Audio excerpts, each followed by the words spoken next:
We're listening to the Ukrainians saying they don't have enough ammo. And even our Defense Department is saying we might have to figure out a way to get more funding so that we have enough ammo for ourselves and to give to allies like Ukraine. What is Biden's responsibility in trying to make sure that people in America whose support for Ukraine is softening will want to continue to try to help them? Well, I'm going to try to help explain to the American people that defeating the Russians in Ukraine is the single most important event going on in the world right now. It will save us an enormous amount of money down the road if the Ukrainians can succeed. This is my first video update from Athens, Greece. On this Saturday, let's talk about some news, and let's start things off with Mitch McConnell. He gave an interview to Fox News, to Dana Perino, and he told Fox News that the number one priority for the United States at this moment is Ukraine. So whether it's Democrat or Republican establishment, the number one priority is Ukraine. That is what the Uniparty is focused on at this moment. Not the people in Ohio. They're not going to get any FEMA money, but Zelensky, he's going to get some cash, some more cash, very, very soon. So let's talk now about the Munich security conference that started yesterday and will run up to Sunday, up to the 19th. And to be honest, the first day of speeches, I don't think there was anything earth-shattering or groundbreaking or shocking that was said by the mostly collective West leaders in attendance. There are leaders from other areas of the world as well, but mostly you're looking at the collective West leadership in Munich. Interestingly enough, I think this is the first time that Russia and I believe Iran were not invited to this conference, and actually the opposition leadership of Russia and Iran were invited to the Munich Security Conference. What kind of a message are you sending there when your main topic in this security conference is the conflict in Ukraine, and you don't want to invite Russia, and instead you invite the Russian opposition? Is the message that you're trying to send out that of regime change? Just saying. So we did have the big speech from the clown puppet leader Zelensky. He spoke via video to the crowd in Munich, and it's interesting that Zelensky traveled to the UK, he traveled to Paris, he traveled to Brussels, but in this instance, where he has all of the EU leaders and the UK American leadership in one place, he decides to not travel to Munich, and instead he addressed the crowd via video. I wonder why. I would have thought that Zelensky would have shown up in person with his begging bowl, as Alexander calls it, and to go around and try to collect money and weapons at this conference, since everybody is there, right there in person. So it would make it easy for Zelensky to go there and round up some more billions. But he gave his speech to the audience in Munich, and it was pretty much what you would expect from Zelensky. we need to hurry up on the delivery of weapons and tanks and fighter jets and give me more money and stuff like that. He said that, of course, Russia is not going to stop, he said, at just Ukraine. It's going to move further into Europe because, according to Zelensky, Russia wants to take over all of Europe and recreate the Soviet empire again, and then more. This is the War Museum in Athens, by the way. And so he said a lot of those standard lines. He ended his speech by saying that that next year, after Ukraine's victory, we can all come back to Munich as a free Europe. He said that as well. But the interesting part about his speech was when he started talking about David and Goliath. That was the interesting part. Lockheed F-10 4G starfighter.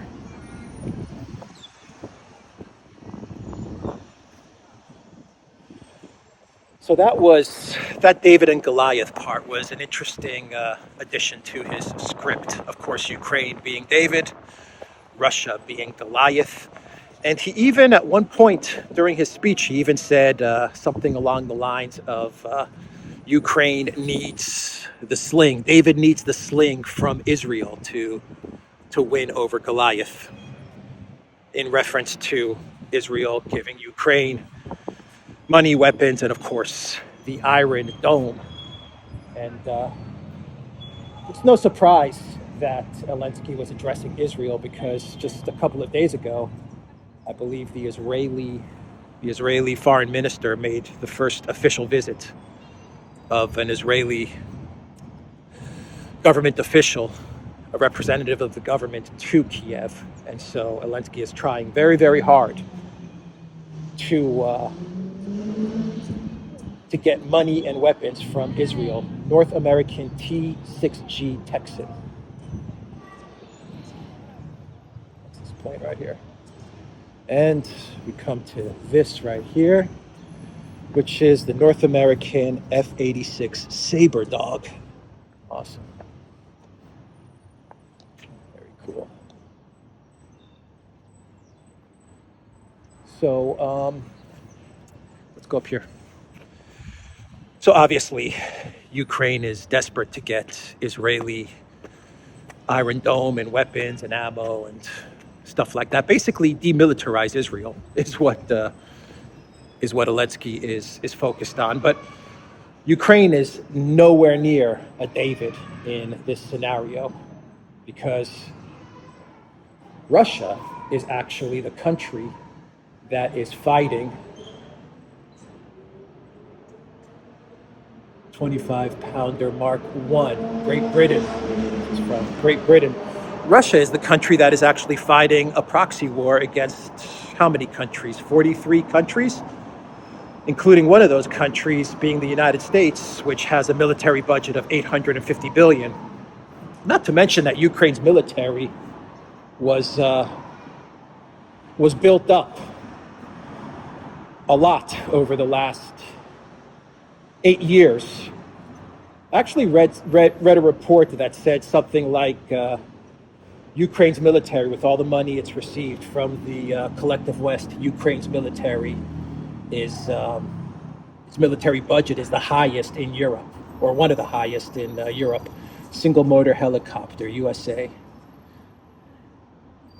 OH-13S. So Ukraine's military was actually quite, with all the money and weapons it's received, is actually quite a powerful, if not the most powerful, most formidable military in Europe. If it was in NATO, I do believe that Ukraine's military would probably be second to, third. First the US, then Turkey, and then after Turkey would probably be Ukraine. So it's not exactly a David versus Goliath scenario, but this is the script that Zelensky was handed, and this was obviously some sort of overture to Israel to try and get Israel to give over whatever it has to Zelensky. And of course, Zelensky is always looking for more money and more weapons from the collective West. We had Olaf Scholz and Macron. They gave some interesting speeches. The new and improved Olaf Scholz, the new tougher Olaf Scholz, he said in his speech that he expects European member states, EU countries, collective West countries, to give up their tanks now. That's what he said. He said, if you haven't given tanks to Zelensky, then give them now, Olaf Scholz demanded. This is the new and improved tough Olaf. Forget about the Olaf that allowed his country to be deindustrialized, and forget about the Olaf that allowed his number one ally, the United States, to bomb his Nord Stream pipeline. That Olaf is history. What we have now is a new, improved, tougher Olaf. The Olaf that communicates with Trudeau. That's the Olaf that the world is going to see now, going forward. The tough Olaf, right? Justin, you idiot. We're gonna be seeing that Olaf now. And he also said that the way for this conflict to end, he said a speedy end to this conflict is through more escalation, more weapons. Basically, he's just repeating NATO's Stoltenberg, his line, which is, in order to end the war, we got to give Ukraine more weapons. That will lead to a quicker end to the conflict. And Macron also said some interesting things. He said, Northrop, F-5A freedom fighter. Did I show this one already? I don't think I showed this one. Maybe I did. Anyway, this is the outdoors museum, is indoors right over there. Macron, he said that he doesn't believe in regime change. He says, I don't believe in regime change, but his strategy in his speech is that through this spring counteroffensive, Ukraine will be able to defeat Russia, to gain territory, inflict a devastating blow to Russia, and they'll be able to then negotiate with Putin, but it'll be on Ukraine and the collective West's terms. So we shouldn't negotiate now, because Macron believes that through more arms to Ukraine, by giving more arms and money, weapons to Ukraine, then Ukraine will be able to achieve a victory in the spring, and then, only then, will the collective West be up to negotiating with Putin, because they will be able to dictate terms to Russia. That's Macron's strategy. He doesn't want regime change. He just wants a decisive victory in the springtime over Putin, and that decisive victory will give him the negotiating leverage over Russia, which means the terms that the West is constantly talking about, which are the Russian government stepping down, pre-1991 borders, $900 billion in reparations, and tribunals. That's pretty much their 4 or 5 point peace plan that they want to give to Russia, and that's what they're expecting Putin to agree on. Of course, this is all after this big spring counteroffensive, which will lead to the defeat of the Russian military. And according to the great military strategist, little Napoleon Macron, the way to do this is through more weapons. If they get the weapons to Ukraine, then they'll get the spring counteroffensive. They will defeat Russia then come spring, summertime, and they'll be able to sit at the negotiating table with Putin. What else? Zelensky also said that this conflict is existential. He said that for Europe, he said that Ukraine must win, because if Ukraine does not win, then all of Europe is in danger.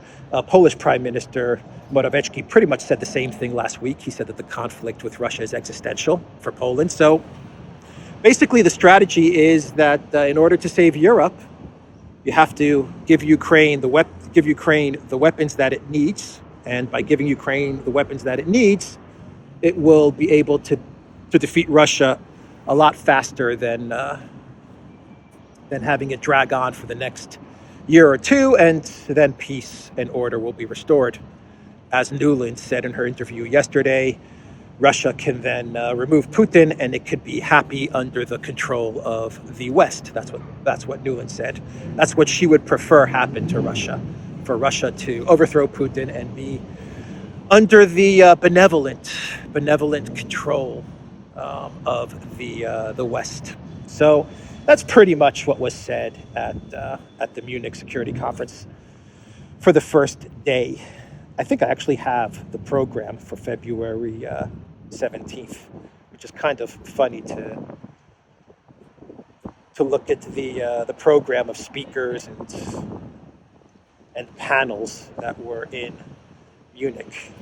You actually have a panel called Against Lawlessness, Ensuring Accountability, with Lindsey Graham on that panel. Lindsey Graham is on that panel. It's against lawlessness and ensuring accountability with Lindsey Graham. Bill Gates is on a panel called Recalibrating the Compass, South-North Cooperation. That's with Bill Gates on that panel. You have Christiane Amanpour interviewing Olaf Scholz. Well, this has already happened, so she's already interviewed Olaf Scholz, and the title of that interview was Germany in the World, with Olaf Scholz and Christiane Amanpour, because Christiane Amanpour is very sophisticated. She's a sophisticated journalist, and she was interviewing Olaf Scholz there. You have Spotlight Ukraine. That was the evening panel with Ulf Kristersson and Morawiecki. So you have the Swedish Prime Minister, the Polish Prime Minister, and Mitch McConnell was on that panel. Spotlight Ukraine. And you also had another panel, an afternoon panel called Power Shifts, Geopolitics of the Green Transition, with Robert Habeck and Franz Timmermann and a bunch of other people.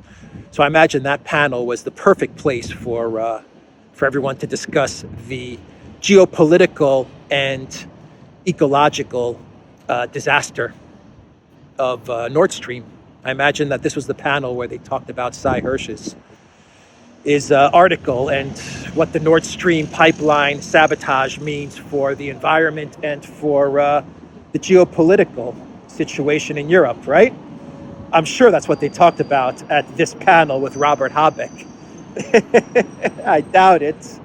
I absolutely doubt it. So let's wrap up this video and let's do, should we do a clown world? I think we could do a clown world. We have two clown world stories. One of them is from Latvia. And from what I understand, in Latvia, they are now taking, repossessing cars, automobiles that were confiscated from various crimes or drunk driving or stuff like that, and they're taking these cars and they're giving them over to Zelensky, which is, that's a new one. That's an interesting way to take part in the Ukraine corruption scam, taking the cars of Latvian citizens that you've confiscated and giving them over to the Zelensky regime. That's a new one. And the second clown world is the fact that Viagra is not going to be available in Russia anymore. This is a big blow to the Putin regime. No more Viagra for Russia. And there's actually, I think the Sun had an article with this title: "Hard luck, Vlad.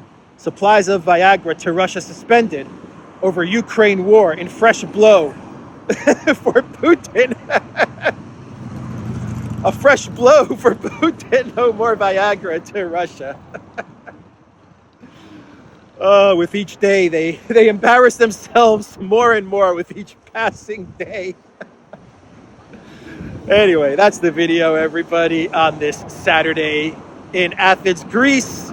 I hope you liked the short tour of the outside of the War Museum. Let me cross here. I'm going to sign out. TheDuran.locals.com. We are on Rockfin as well, and go to the Duran shop, 10% off. Use the code good day. Take care.